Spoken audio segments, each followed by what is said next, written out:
Volney, first name Volney, last name Warner, Warner. My name is Robert A. Sakato. James C. Fine, F-I-N-E. George Velasic. William H. York.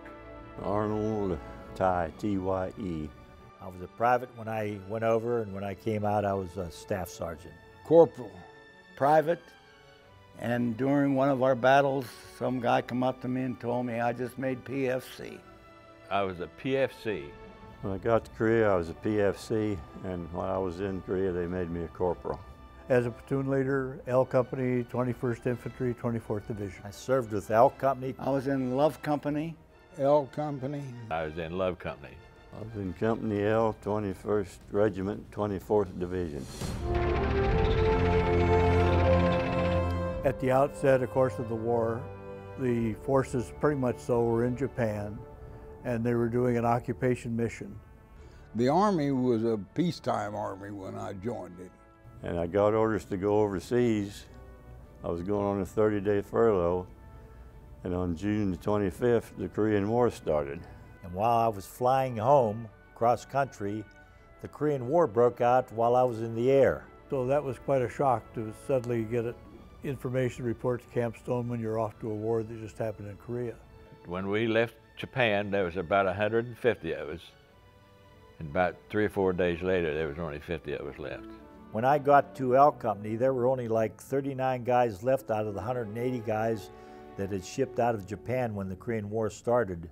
I got shifted into Korea in June, a year after the war started. I landed in Incheon. A lot of these guys there that I know now is replacements, and they always told me, said, don't get too friendly with them because they're not here now. There was total chaos at the beginning of the war. Of course, I was green as a gourd at that time, and I didn't know what was going on. And you know, everybody's scared. Nobody, I mean, anybody said they're not scared, they're crazy. It makes you grow up pretty fast, you know. And I had a good platoon sergeant. He had been through World War II. And he would tell you things, and I listened to him. And it was good advice because it helped you stay alive, really. It wasn't the easiest place.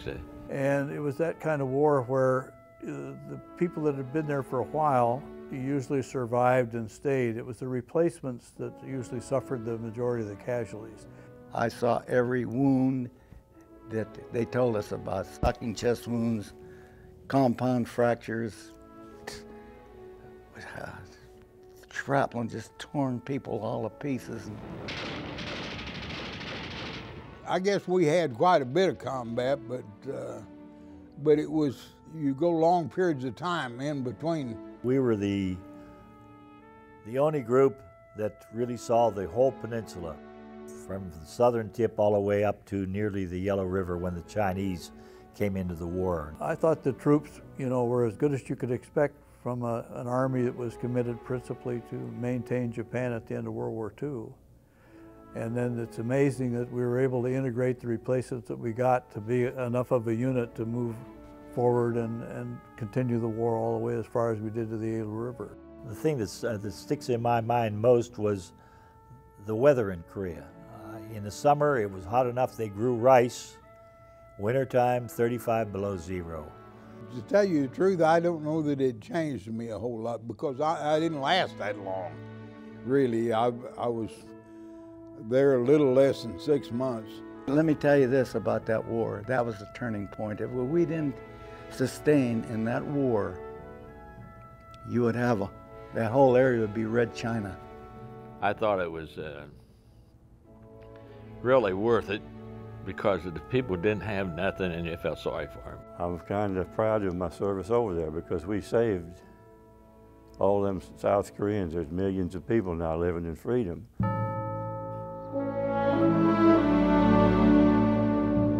That's the forgotten war. The only people who knew we were in war were our relatives or close friends. That was it. There wasn't a whole lot of talk about the Korean War. Between World War II and Vietnam War, it was a 3-year war. And when we come home, it just seemed like nobody even knew he was gone. I know some people are bothered by it. A lot of people called Korea a police action, but you know, those that served there knew it was a lot more than just a police action. Having fought in it doesn't really make much difference to me. I've read the books where it was forgotten. Obviously, it's remembered by those that were there. It came too soon after World War II, and it doesn't really bother me at all, frankly.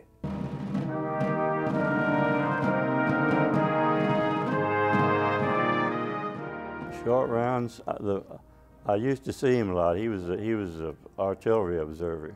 I know him only by short round.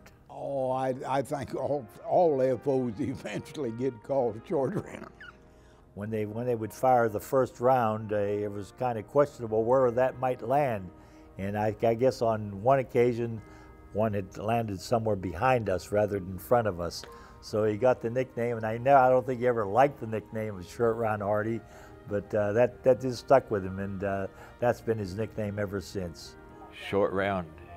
He let go of some of his artillery, and it just went right over our head, right on that hill. It was just perfect. Hardy was great at that.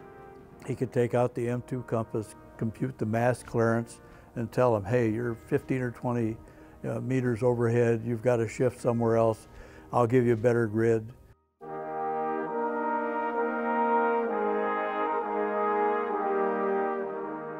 Bud was a good man. He was probably one of the better field artillery forward observers that was around. I really loved him because he's the one that treated me like a person. So he wound up having more time as a frontline soldier, be infantry or artillery, than really any of us. They got him the Combat Infantryman's Badge, which is supposedly a decoration only for those who are in the infantry.